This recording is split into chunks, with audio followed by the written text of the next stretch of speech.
When talking about alternative fuels, wind and solar are often used in the same sentence, but it stops there. Until now. This wind turbine's exterior is made out of photovoltaics, or solar panels. All wind turbines should be combined with photovoltaics. Another one of my ideas somebody else thought of and put into use. And another reason I need to. Most people see this picture and see progress and the energy of the future. I see it as a step in the right direction. I also see it as a waste of space. But we are still wasting space, or should I say surface area. Look at the size of the wind turbine in surface area. This includes propeller and nacelle.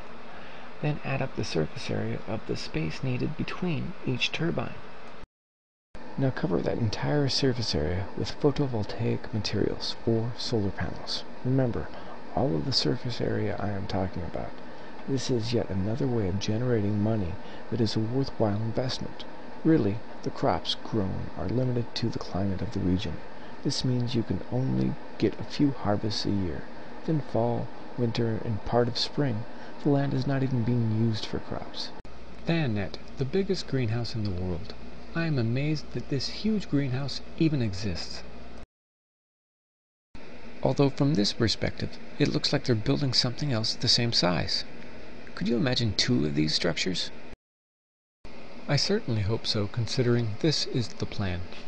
The site will contain 7 greenhouses, each the size of 10 football pitches, or 10 football fields to us Americans. Huge greenhouses. Let's use our knowledge of the planet sciences in combination with today's technologies. Never again will seasonal weather determine the cost of food. Everything will always be in season. By having many more harvests per year, prices will go down. We will not be subject to severe weather conditions that can destroy entire crops for a year. This will keep the prices low. Build at least 4 of these structures spread out in America and more throughout the world. Every country self-sufficient. We will still trade goods and services. If one is destroyed by nature, we are not devastated. Let's make too much food everywhere. The food we do not use could be turned into ethanol. Install wind turbines and photovoltaics, as many rows as possible. Each source of income will generate enough money to be a worthwhile investment. Since the land is truly being utilized, the farmers will no longer need government money to run their farm. I do not want any glass on the exterior. The greenhouse will be a solid structure. This is a very large investment. Glass is a very fragile and dangerous ceiling. I do not want the greenhouse destroyed by a storm. In a non-hurricane strength storm, you should be safe. Add a few airport terminal style walkways to make it easier and faster to travel and transport. Make the greenhouse at least 2 floors. This way you get at least double the crop size with year-round harvest. A few more design changes. Condominium style homes. Each home must be owned. Seems ideal for futuristic environment, but I just can't see a way not to be charged a monthly rent. Someday, someone will charge yearly then monthly for landscaping and maintenance. Install the minimum renewable energy generated per household to be no less than 150% of their maximum projected usage and property taxes for a year. This way, they don't pay for energy or property taxes, hopefully ever. Everyone gets shared profits from the energy, greenhouse, ethanol, and ethanol byproduct. First floor, transportation and storage. Second and third floors, greenhouse. Fourth floor, home, bedrooms, and bathrooms. Fifth floor, home, bathroom, kitchen, gym, living room, entertainment room. Sixth floor, roof, renewable energy and batteries, possibly electromagnet. Maybe even a floor for shops, parking, food, and community centers. With the huge greenhouse's size and potential population, it could be a self-sufficient city. Well lit with 24-hour video camera surveillance, bike, walking, and running paths, separate from a couple small electric golf-sized car paths in the greenhouse.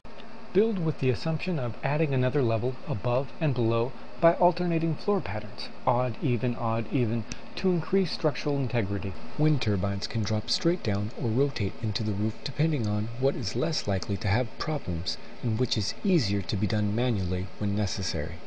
With this design, it is much easier and safer to maintain. Again, I hate wasting money, and this is just another way of securing a big investment.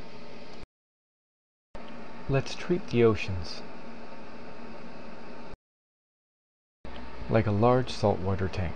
Collectively, we know the needed chemical balances and the different temperatures needed. So I say, let's prove it.